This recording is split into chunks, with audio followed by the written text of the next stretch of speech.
অনেকে বলছে সবাই এক হচ্ছে, আমি তো একের পক্ষে আজ থেকে 2014 থেকে ডাকছি এক হও, কিন্তু মুনাফিকের সাথে না। এই দাঁড়িয়ে দাঁড়িয়ে সালাম দিবার আগে একটু বলে নি ভয়ঙ্কর বিষয়টা। কেন এই সুযোগে কেউ যদি মনে করে আমার এখানে থাকা উচিত হবে না, আস্তে আস্তে চলে যাওয়া ভালো, ঠিক না বেটি? আচ্ছা বলুন তো ভাই, 1 লক্ষ মুনাফিক ভালো না 100টা মুমিন ভালো? 100টা মুমিনে জিতার চান্স আছে, 1 লক্ষ মুনাফিকে জিতার চান্স নাই। কেন? ও সব ভেতরে খবর যে বলে দেবে, ও ভেতরের খবর সব যে বলে দেবে। অনেকে বলছে সবাই এক হচ্ছে, আমি তো একের পক্ষে আজ থেকে 2014 থেকে ডাকছি এক হও, কিন্তু মুনাফিকের সাথে নয়, মুনাফিকের সাথে নয়, মুমিনের সাথে, ঠিক না বেটি? খাজা হুজুরের রওজার নিয়ে আন্দোলন করব তার সাথে নয়, যে কিনা মাজার ভাঙার পক্ষে যারা। এমনও মুসলমান আছে না না যারা মাজারকে ভাঙতে চায়? একটু মন দিয়ে শুনুন।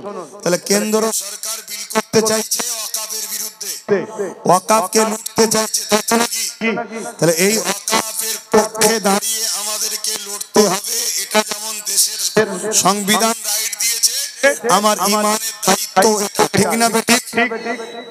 কিন্তু আমি জানতে চাই, এটা তো জলসার মাহফিল, তাই বেশি কিছু আলোচনা করলাম না, কিন্তু আগামী দিন আপনাদের এই এলাকা বা আশপাশের কোন জায়গায় কথা বুঝে আসছে, যদি আমি ওয়াকাফ বাঁচাবার পক্ষে, মাদ্রাসা শিক্ষা বাঁচাবার পক্ষে বা মুসলিমদের ওবিসি সংরক্ষণ রাখার পক্ষে যদি আন্দোলনের ডাক দিই, ফুরফুরা শরীফ আহলে সুন্নাত ওয়াল জামাত এই ধর্মীয় সংগঠনের পক্ষে, আপনারা কি একটু পাশে দাঁড়াতে পারবেন? হাত লম্বা করে বলুন, ধোঁকা দিচ্ছেন না তো?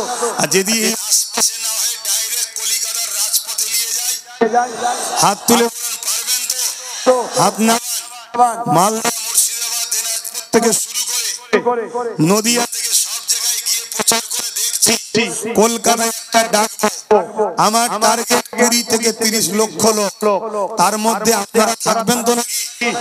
ইনশাআল্লাহ হবে তো নাকি? বলুন হবে তো নাকি? তবে আমার আম্মা বোনেদেরকে আমরা নিয়ে যাব না, আম্মা বোন নিয়ে গেলে তো কলকাতা ছোট হয়ে যাবে। কি ভুল বললাম নাকি? কেন তোমরা তবুও ডিগবাজি খাও, কিন্তু আমার মা বোনেরা আমাকে খুব ভালোবাসে, তারা আমার সঙ্গে ধোঁকা দেয়নি, ঠিক না বেটি? তো সেই হিসাবে বলছি, আমরা আমাদের মা বোনেদের জন্য তো বডিগার্ড, আমরা থাকতে তাদেরকে বেরোতে হবে না। আমাদের যখন শেষ হয়ে যাবে, জান চলে যাবে, জান বাঁচাবার জন্য তখন তাদেরকেও লড়তে হবে, ইসলামের হুকুম, ঠিক না বেটি? তাহলে কলিকাতা যদি বলি পারবেন তো নাকি? আচ্ছা লড়াই তো কিছুক্ষণ যে চিল্লে তো হবে না, প্রয়োজন যদি হয় মাসকে মাস কলিকাতাতেই বসে থাকতে, পরিবার সংসার খাওয়া দাওয়া ছেড়ে দিয়ে নিজেরা তৈরি করে ওখানেই সবকিছু চলবে। যেমন কৃষকরা আন্দোলন করেছিল জানেন না? এই জানেন তো নাকি? কেন্দ্র সরকার কৃষকের পিছনে লেগেছিল, এমন আন্দোলন করেছে, আইন প্রত্যাখ্যান করতে, বিল বাতিল করতে বাধ্য হয়েছে না হয়নি? তা প্রয়োজন যদি হয় কলিকাতাতেই খাওয়া দাওয়া থাকা হবে মাসকে মাস। আপনারা এই ডাকে কারা যেতে পারবেন? একটু হাত তুলে দেখান। একদম ইমানি কথা তো, ধোঁকা নাই তো? আন্দোলন কাকে বলে? ইনশাআল্লাহ হবে। হ্যাঁ, আমার বাংলার চুচুড়ার মসজিদে তালা মেরেছিল রাজ্য সরকার, আমি আন্দোলনে নেমেছিলাম, অনেক আন্দোলন করেছে, আমি কাউকে ছোট করছি না, কিন্তু যাই চিল্লে চলে আসে, মসজিদের তালা মাদ্রাসার তালা খুলতে পারেনি। আমি গিয়েছিলাম একবার আন্দোলন করতে, আমি বলেছিলাম তালা খুলবো, নামাজ পড়বো, ঘরে যাবো, নচেত এখান থেকে ঘরে যাওয়ার ব্যাপার নেই। তারা অনেক ফোর্স প্রোগ্রাম নামাচ্ছিল, আমি বলেছিলাম ফোর্স নামিয়ে লাভ নাই, আজ নাই সংখ্যা কম, একটু পিটিয়ে দেবে, কালকে কিন্তু যেখানে পাবো সেখানে ওসুল করে নেবো। কেন? আমি সংবিধানের বাইরে তো কাজ করিনি, তুমি কেন সংবিধানের বিরুদ্ধে যাবে? তুমি আমার মাদ্রাসায় তালা মারলে কেন ভাই? তুমি আমার মসজিদে তালা মারবে কেন? কি ভুল কথা বলা হচ্ছে? লাস্টে তালা খুলে দিয়েছিল, সাধুবাদ জানিয়েছি, সৎ বুদ্ধি উদয় হয়েছে, ভালো কথা তো। তুমি তোমার লাইনে থাকো না, আমাকে আমার লাইনে থাকতে দাও। তালা খুলেছে, নামাজ পড়েছি, ঘরে এসেছি, বলুন আলহামদুলিল্লাহ। আমি কিন্তু সেই আব্বাস সিদ্দিকী, জানের ময় করিনি, আল্লাহর ব্যাপারে এসে গেলে তো সেই যখন আল্লাহ রাসূলের ব্যাপারে আসবে তখন পরিবার সংসার বাচ্চা পেটের কথা ভাবলে হবে না। তো মাসকে মাস যদি প্রয়োজন হয় তৈরি আছো তো নাকি? একদম মিথ্যা বলছো না তো? আর একবার আল্লাহকে সাক্ষী রেখে বলো আল্লাহ এই হাতকে কবুল করেন, বলুন আমিন। ইনশাআল্লাহ তার আগেই মনে হয় বিল বাতিল হয়ে যাবে, চিন্তা নেই। কথা বুঝছেন না? কিন্তু এই যে হাতটা তুলে দিলে এটা তুলে লাভ না লস? কি লস? ইব্রাহিম নবীকে আগুনে ফেলেছে, গিরগিটি ফু দিচ্ছে যাতে আগুন ধরে। আচ্ছা গিরগিটির ফুঁয়েতে আগুন ধরবে? আর আজ নাই মুখে করে পানি নিয়ে এসে আগুন বন্ধ হয়, আজ নায়ের পানি থেকে আগুন বন্ধ হবে। কিন্তু আমার আল্লাহ আজ নায়ের ইব্রাহিমের পক্ষে থাকার জন্য তাকে মারা নাজায়েজ হারাম করে দিল, আর গিরগিটি ইব্রাহিমের বিরোধী হওয়ার জন্য মারা জায়েজ করে দিল। তা আমাদের হাত তোলাতে দাঁড়াও না, আমি ঘড়ি দেখছি আমার, দেখলেন ভুলে গেল তো। এসব খুব সমস্যা। হাত তোলাতে আল্লাহকে দেখালাম যে খোদা তোমার ঘরের জন্য, মসজিদ মাদ্রাসার জন্য আমরা মাসকে মাস থাকতে রাজি আছি। বলুন সুবহানাল্লাহ। আরে দোয়া বেশি চাইতে দরকার, দোয়া ছোট করে দেবো, হাত তুলবো, বলবো দিলের যা খবর আছে জানেন কবুল করলাম, শেষ করে দেবো, মিটে যাবে। বেশি দোয়া চাইতে লাগবে, বেনিয়ে বেনিয়ে হাজার বলবো দিলে মুনুমরা ঢুকে আছে, কবুল হবে নাকি? লড়াই তো করছে আল্লাহ রাসূলের জন্য, বেশি চাইতে হাত তুলতেও লাগবে না, কবুল হয়ে যাবে দিলের কথা। জোরে সুবহানাল্লাহ। তা আমি যে বলছি সেটা হলো এটাই, তাহলে কেন্দ্র সরকারের অন্যায়কে মেনে নেওয়া যাবে না। কেন? সে ইসলামে আঘাত দিয়েছে। ধরুন আপনি একজনের সঙ্গে ব্যবসা করেন, সেই ব্যবসায়ী আপনার কোরআনের বিরুদ্ধে কথা বলল, তার সাথে আর ব্যবসা করা যাবে? একটু সারা দেবে, তার আগে পর্যন্ত ঠিক আছে। যদি অমুসলিম হয় ব্যবসা জায়েজ না জায়েজ না, মানুষ মানুষকে বিজনেস করবে, কিন্তু কোন যদি কোরআনের বিরুদ্ধে বলে আর সম্পর্ক রাখা। আচ্ছা বলুন তো, যদি আপনার ভাই, আপনার আপন তো নাকি, সে যদি আপনার কোরআনের বিরুদ্ধে কথা বলে সম্পর্ক রাখা? এই জোরে জোরে কারা বলছেন একমত? হাত তুলে দেখান। ঠিক তো নাকি? হাত নামান।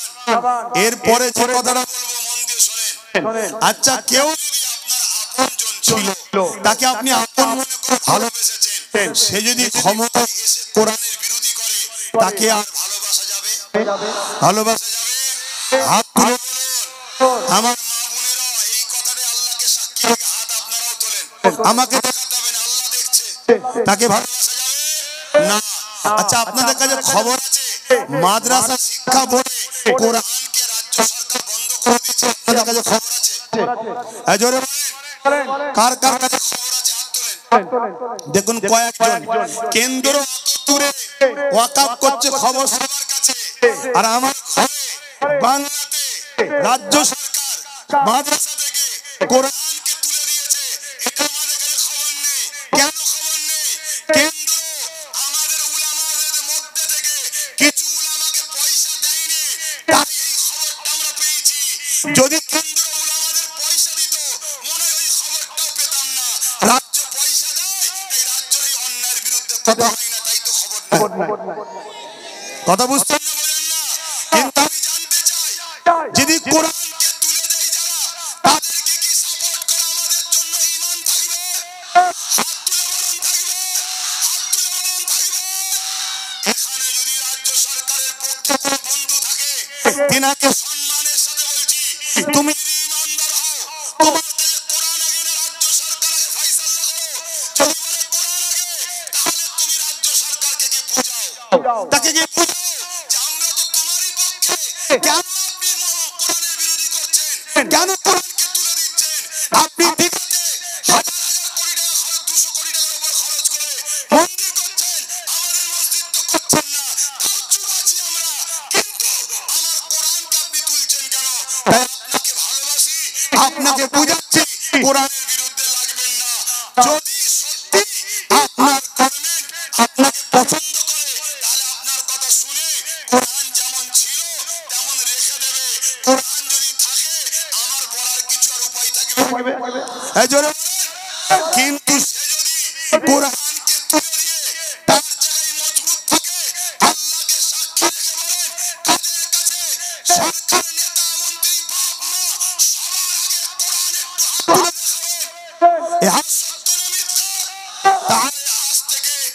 প্রতিবাদ করুন, কোরআনের পক্ষে দাঁড়ান। কোরআন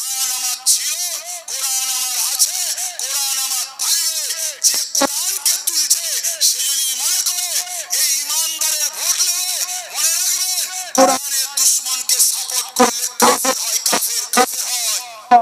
ইমাম মসজিদ বলি সাহেব, পীর সাহেব, পীরজাদা সাহেব, সবাইকে বলছি এখনো সময় আছে, তওবা করো। জানতে না আলাদা কথা, জেনে গেছো পরিবর্তন হও। যদি মনে হয় হুজুর পরিবর্তন হলে তো আমার মাইনে বন্ধ হয়ে যাবে, আরে ওরকম মাইনেতে লাথি মারো। রেজেকের মালিক আল্লাহ। এরপর আমি বলে যাচ্ছি, যদি তুমি প্রকাশ বাইরে বলতে পারো যে রাজ্য সরকার কোরআনকে তুলে দিচ্ছে বলে আমি এই মাইনে আজ থেকে লিয়া বন্ধ করে দিলাম, তোমার মতো ইমামকে আমি আব্বাস সিদ্দিকীর দায়িত্ব নিয়ে বলছি মাসে 10,000 টাকা করে মাইনে দেব। দায়িত্ব নিয়ে বলছি, এত রেকর্ড হচ্ছে, তুমি আল্লাহর রাস্তায় পরিবর্তন হও। তোমার আমার জন্য আজকে এই জিনিস হচ্ছে, এমন মহল তৈরি করা হচ্ছে কেন্দ্রের হাত থেকে বাঁচার জন্য রাজ্যের কোলে উঠতে হবে। আর ইনি এই সুযোগে কেন্দ্র যা করতে চাইছে সেটাই করছে, কোরআনকে তুলে দিয়েছে। এই শুনছেন না শোনেন নে? তাহলে বলুন, কেউ যদি কোরআনকে তুলে দেয় তাকে সাপোর্ট করা যাবে? তাহলে এই কথাটা কি আমার বলা ভুল হলো? বলা ভুল? আমি আরো একবার জানতে চাই, কোরআনের পক্ষে কারা কারা একটু হাত তুলে দেখাবেন। মা বোনেরা হাত তুলবেন, আল্লাহকে দেখাবেন। কোরআনের পক্ষে সত্যি তোমরা আপনারা যারা কোরআনের পক্ষে হবে, কোরআনকে যারা মেটাতে চাইবে তাদের পক্ষে সাপোর্ট করা যাবে? জোরে বলুন, জোরে বলুন।